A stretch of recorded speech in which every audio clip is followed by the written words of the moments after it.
Welcome back to Asterisk, Unlabeled and Limitless Asterisk. I'm your host, Lois Thanem, and I'm here again with my co host, Faye Harrison. In the last episode, we started a conversation about attachment across the lifespan and how those early patterns shape the way we move through relationships. In this part of the conversation, we shift the focus toward what happens when neurodivergent people try to belong in systems that often misunderstand them. We talk about resilience, burnout, masking, and the emotional patterns that follow us into adulthood. Let's continue the conversation. Oh, hey, these people can't do this, therefore they must be stupid or they must not be as smart as everybody else or whatever it is, right? And we see those are labels being used in society in all sorts of different ways that don't necessarily represent us. And what we like to focus on are those strengths. And I think that is such a huge one to emphasize is the resilience because you're literally, and this again goes for people that maybe have Tourette's, that are dyslexic, have dyscalculia, dyspraxia, etc., and other hidden disabilities as well. It isn't just neurological differences. You're existing in this world that has so many more objects for you. And if you then start layering in those different identity factors, right? Woman, LGBTQ plus, woman of color, and as you start to kind of layer on these identities together, the mountains that people have to get over are massive. But we get over them and we figure out, like, oh, if I can't get over this wall, I'm going to figure out how to tunnel under it, get around it, or see where the weak point is, or see if I can go build myself a flying machine to get over the wall. And it might take me longer than everybody else, but I'm going to get there and I'm going to turn up because I said I'm going to do it, right? So there's this level of resilience, but also of responsibility that we commit to things and then we're determined to see that thing through because we do not want other people or ourselves to be perceived as failing, as a flake, as a incompetent employee or whatever else it is, right? And I know you and I have talked about this recently in those relationships where we feel pressured then to impress or to give maybe more than we have in those moments, we overcompensate and we really struggle to say no. And instead, somebody goes, can you do this? And we think to ourselves, could I do that? Probably. Yes, I can do it, right? And then we go, yeah, I'll do that thing. And then somebody else says, well, can you do this? And you're like, yeah, I can do it. And some people might call that people pleasing. Some people might call that ambition, right? You want to make yourself indispensable at work or within a friend group or in a new community group that you're a part of. You want to show up, you want to give yourself, you want to be liked. We all do, right? We want to find our people, the ones that we can truly jive with and all of those things. And then we end up in these states where we are absolutely burned out, we are overcommitted. And the questions that people should have asked is, do you have a lot of deadlines right now? Is there a lot of things going on for you? Because I have this thing that I need by this date. And I was wondering, do you have the skills and time to do it? Right? And then that honest conversation of, I've never done that before. This is what's on my plate. Maybe I can do that at the end of it. And I know I shared with you during that conversation, right, that I'd heard Trevor Noah, and we'll put the link in the comments. We heard Trevor Noah giving advice to ADHD people, and it was start with no. And he did a great explanation of how this pattern actually goes for us, right? Like somebody asks the question, can you do this? And you're like, yeah, I can do it. Of course I can do it. And then you're like, happened today, right? You and I were supposed to start recording at 7:30 and then I was like, Oh shoot, I'm really sorry, Faye. I double booked and I've got to talk to a trademark attorney, right? And it was like, oops. Luckily, we both have ADHD and are like, okay, that's kind of typical. And on the weekend, you were able to say to me, like, hey, I'm kind of a bit tired right now. I've had a lot on this weekend. Can we bump this to another day? Right. We did try to connect and stuff, but we were like, Yeah. no worries. And within neurodiverse circles, I certainly find I don't actually have to go into a backstory. I don't have Yeah. to explain myself. I don't have to tell somebody why I can't do it now and give them this like whole thing of apology and rationale and stuff. I can just say, like, now's not a good time for me because, and they're like, okay. And I Yeah. don't know if you find that is different within people that you are aware are neurodiverse versus people that are probably more along that neurotype of neurotypical. Yeah. 100%. Yeah. Like I feel like I don't I can just say like the thing without going, oh, because of this and that and the other. Like there's no over explaining, no backstory because, we get it. We understand. We have lived experience of it. Like we've all probably been done whatever's happening before on the other side or experienced it. So it's and it that's really nice. Like it feels like, oh God, I don't need to worry about this thing for ages and what I'm going to say, and because and it takes away so much energy and stress and that's unnecessary really. But equally, and I am actually trying to stop over explaining to people. Like I'm now trying to basically tell myself that if they care enough about me, they will just accept what I tell them without having to make an elaborate and add all the detail in. Um, and basically, it's not my job to educate someone. So if I tell them something, oh, like say for example, oh, I'm sorry that uh I'm running like 5 minutes late. I get time blind, and they don't understand that or don't believe that that's a thing or think that it's really solvable by, well, just get up earlier or just do this. Then Take an it's not. earlier bus. Yeah, yeah. It's not. I just think, okay, I already can tell that they're not open-minded enough for me to even waste my energy trying to justify or explain to them. And that's something I've started noticing quite quickly with people now. Like I can, which is obviously something I didn't need to before because I didn't know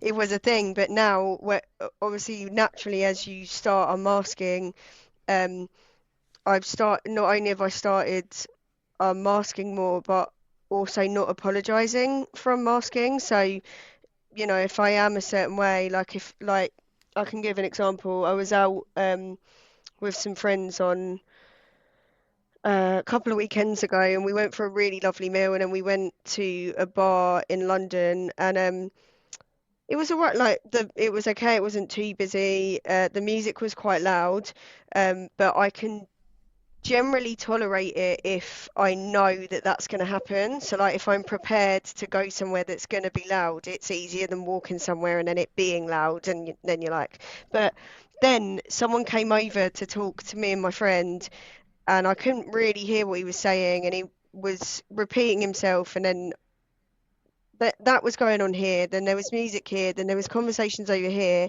and I sort of I didn't even shut down. I just like I got really quiet and just was trying to take in all this information.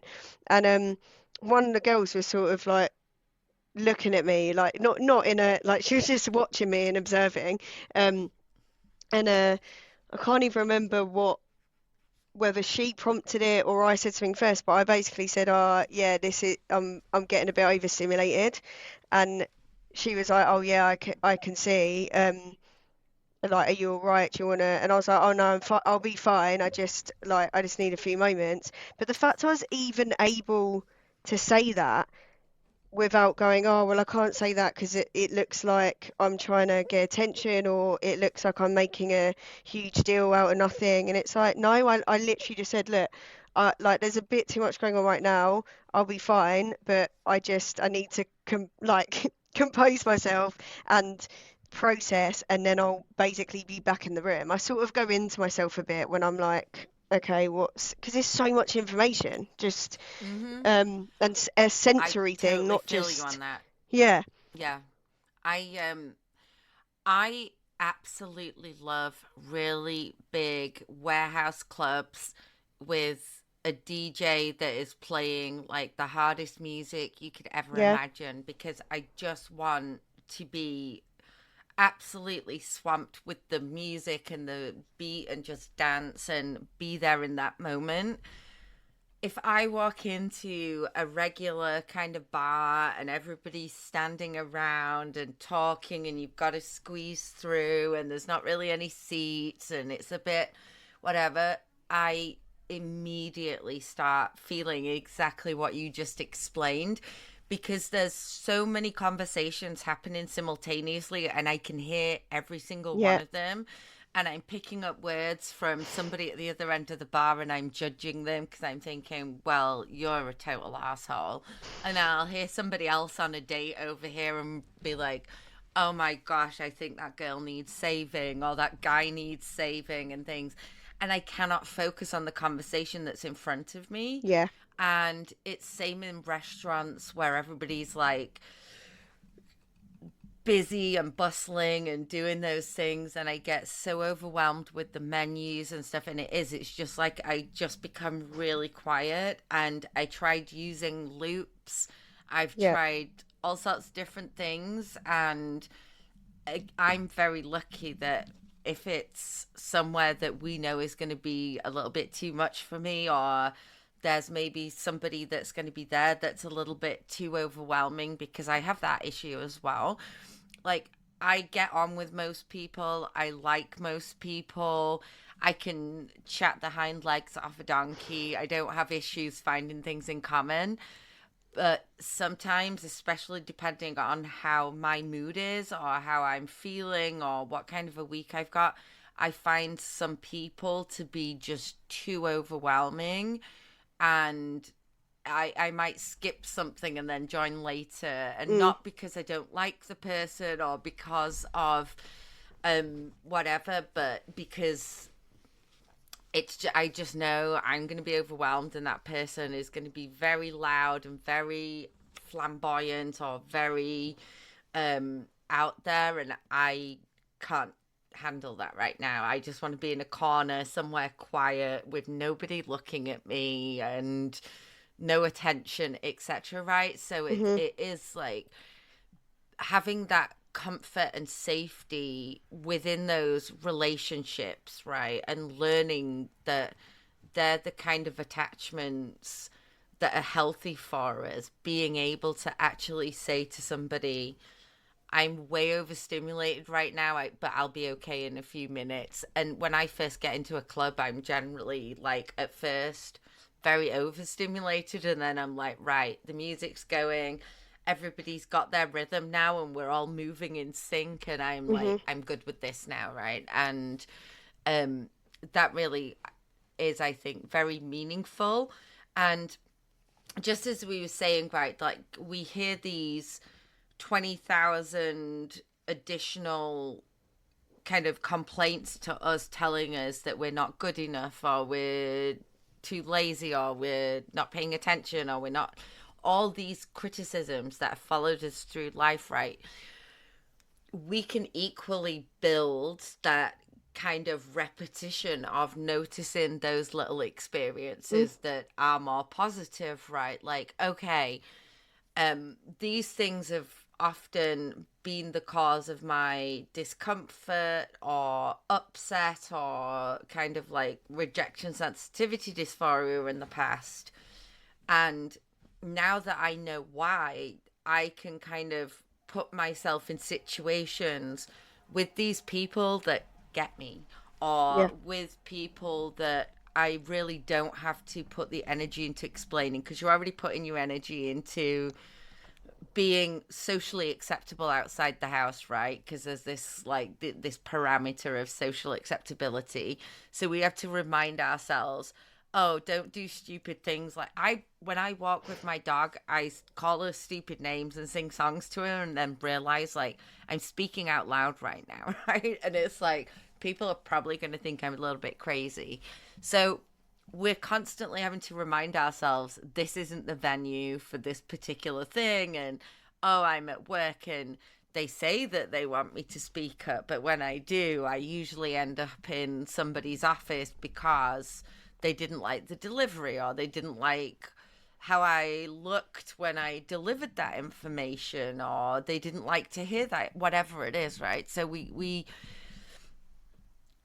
still have those like negative experiences, but we can start, and it doesn't happen overnight, but we can just start to build in those things. And I'm sure for you, because I know it has been for me and my family, is that now we understand the difference between my brother and I, and some of the things that triggered each other growing up, and some of the resentments that we've held on to. We can actually go back with that new lens, have a conversation, and kind of not recreate the memory, but let it take up less space in that, like, oh, well, do you remember when you did this thing to me as a kid because you were being an asshole? Instead, it's like, oh, right, there were two tangoing in that thing, and I didn't realize how much he needed his own quiet space. And I'm the complete opposite, and never shut up and never gave him space and was in there. And right, so it's kind of like, as adults now, our relationship is getting stronger and stronger the more we talk about these things and go back to those memories and understand the part we played in making them. And Mm. something else you mentioned a little while ago that I wanted to touch on quickly was I'm going to forget again now. My ADHD is not going to let me remember what it was. Um, and it does go back to Alex Partridge's discussion on rejection sensitivity dysphoria, and his information about how much females hear those messages and things. Um, we don't only hold those things in our memories, they're actually really heavily attached to our emotional state. So the way we actually remember something is impacted by the emotional state we were in Mm-hmm. when that event happened, right? Which is why, when bad things happen, it's a state of elevated cortisol, there's trauma, there's, right? And our emotions kind of catch on to the memory of how something made us feel. And when you listen to people talking, a lot of what they talk about are not facts. It is about what they feel. Even in our conversation, right, we say a lot of, yeah, I feel it's this, and this. So those feelings are a lot more heavily attached as well to those memories than we give them credit for. Mm. So if you're in a fearful state and there's a traumatic event that reinforces that fear, and then you find yourself 20 years later feeling that fearful state, right? They're the memories it immediately goes back and grabs, because it kind of connects the two of them.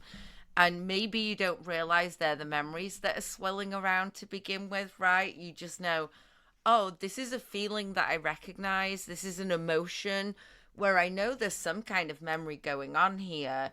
And you might not decipher immediately that, hey, it might be a warning sign. It might be one of those signifiers like you're about to repeat a pattern, or you're about to kind of go through these things again. But I think that's something that I would again like to talk with you about more in our next episode, is the kind of science behind how those emotions impact on how we view things and how we recollect memories.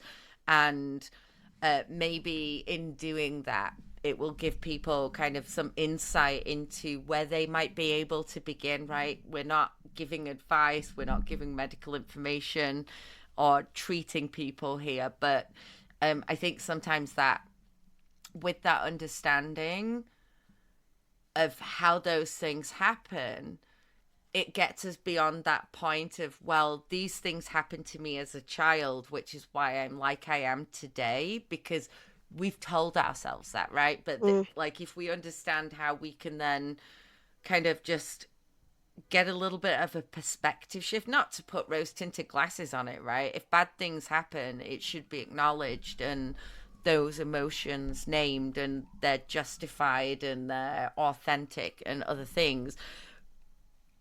But like, if there's misunderstandings and miscommunications that we've held on to, right, understanding that, hey, maybe we can kind of think about our emotional state and when these things come up, and yes, it might be tied to this thing from the past, but now I've got something to take to my therapist where we can start working forward, or I've got something I can take to my own meditation that I can start working on, or whatever that is.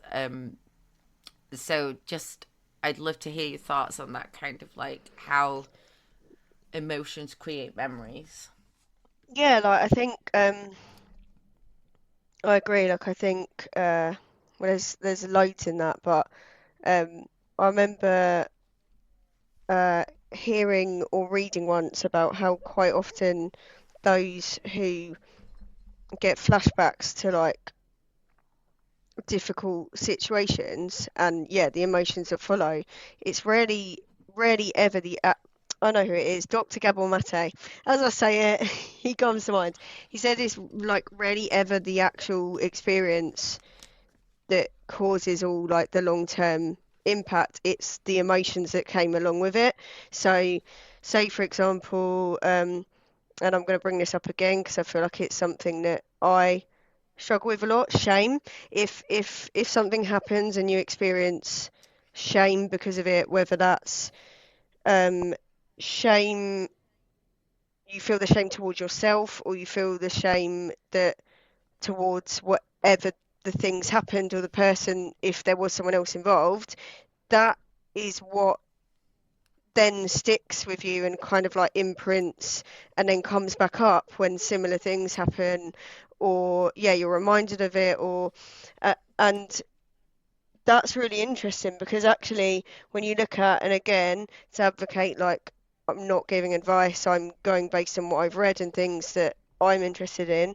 If you look at stuff like EMDR therapy, the whole design of that is to um, so essentially to sum it up, you're thinking of memories that have a significant negative impact on you, and following, quite often you'll follow something on the screen, there might be colors and things like that, and what it's designed to do is to minimize the effects that that memory has on you in terms of like the negative emotions, the lasting, whatever it is that impacts, and obviously it's different individual to individual, um, but that basically is looking at a memory and an event as a separate entity, and then the feelings that come as a separate entity. And there's been a lot of a lot of research on it, and a lot of people who have had it say how much of a difference it's made, and that even if it's taken quite a lot of sessions and they've had one thing to work through, it's reduced each time, and they've been able to, go from having panic attacks every time they think about this thing to being able to just name the event and not have any sort of emotional response. Um, and it's that's really interesting because then that sort of looks at the point of, well, our emotions do our emotions come from just how we're perceiving a situation some of the time, and do we almost contribute? So there is, again, there's papers on this, so we can reference those, but there's a lot of talk fairly recently about how the overlap and the what's the word, correlation between neurodivergence and complex PTSD. And there's obviously lots of theories about it, but one I found particularly interesting, and it's something I'd definitely be interested in looking into further, is that if taking that fact about we experience more criticisms and negative situations than a neurotypical, quote unquote, um, are we, or are we almost more susceptible to develop um, like reactions to trauma and yeah, complex PTSD? And do we, are we capable of actually adding to it ourselves? Because I know for me, um, I have a lot of negative self-talk that has developed obviously over time, and sometimes, and it's become so much of a habit that sometimes I do it without even realizing I'm doing it, and then now if I spot it, I will correct myself like straight away. But obviously a lot, like I think it's like only 10% of our thoughts are conscious, like 90% are subconscious. So if the conscious ones are coming up and I can stop them, I'm like, what on earth is happening in the back of my mind, like all the rest of the time? And what have I absorbed and what have I taken on as a fact that isn't a fact? It's just something that's happened that my brain's gone, that must be true. And how much of my emotional, I don't want to say suffering, but it's the only word I can think of, have I actually contributed to myself because of the way that I've allowed those things to continue to affect me? Um, yeah, I don't, did, have I like sort of shared, have the thoughts been relevant to Yeah, what we said yeah, absolutely. And no, everything you just said was absolutely amazing. And as you were kind of posing those really thought provoking questions, I was thinking to myself, this is a great time for us to actually end this conversation yeah, and go away, do our little bits of research, and then so we can next time have a deeper conversation, but we'll actually like discuss those theories a little bit deeper. And again, we're not like getting into pop psychology where we're gonna start saying to people, oh yeah, and if your boss is like this, mm, they've got narcissistic attachment, and if right, we're not getting into those things, but what we will do is kind of talk through some of those theories, the ones that we like ourselves or that we kind of associate with the most. And then yeah, we'll just leave it up to the listener. They can kind of go read some of those articles if they want to and get an idea of a little bit more of an idea of some of the actions that you can just take in your everyday life to give yourself a little bit of compassion, right? Because awareness doesn't necessarily fix everything, uh, but what it does do is soften how we can relate to ourselves and others, right? So we're not saying to neurotypical people, hey, you need to go away and think about all these things that may have happened to us in life, right? And I'm all for trauma informed workplaces. My fear of trauma informed workplaces, and I know some people that are in that space that are very well qualified and doing absolutely excellent work.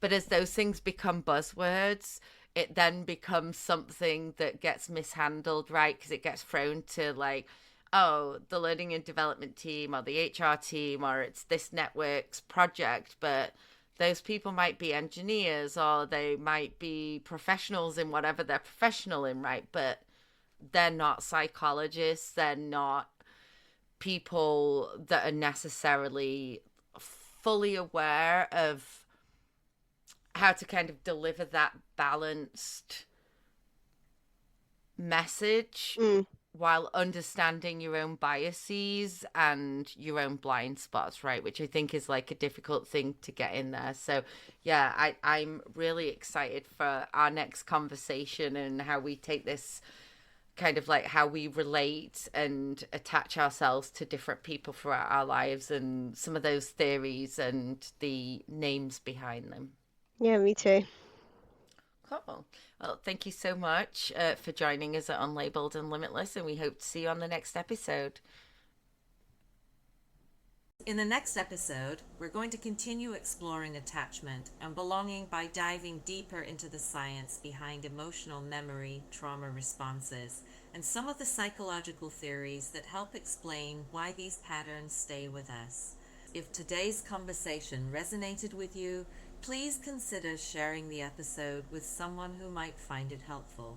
You can follow us on Instagram, Facebook, and LinkedIn, or join our Patreon and Discord communities where we continue these conversations in a more open and curious space. Until next time,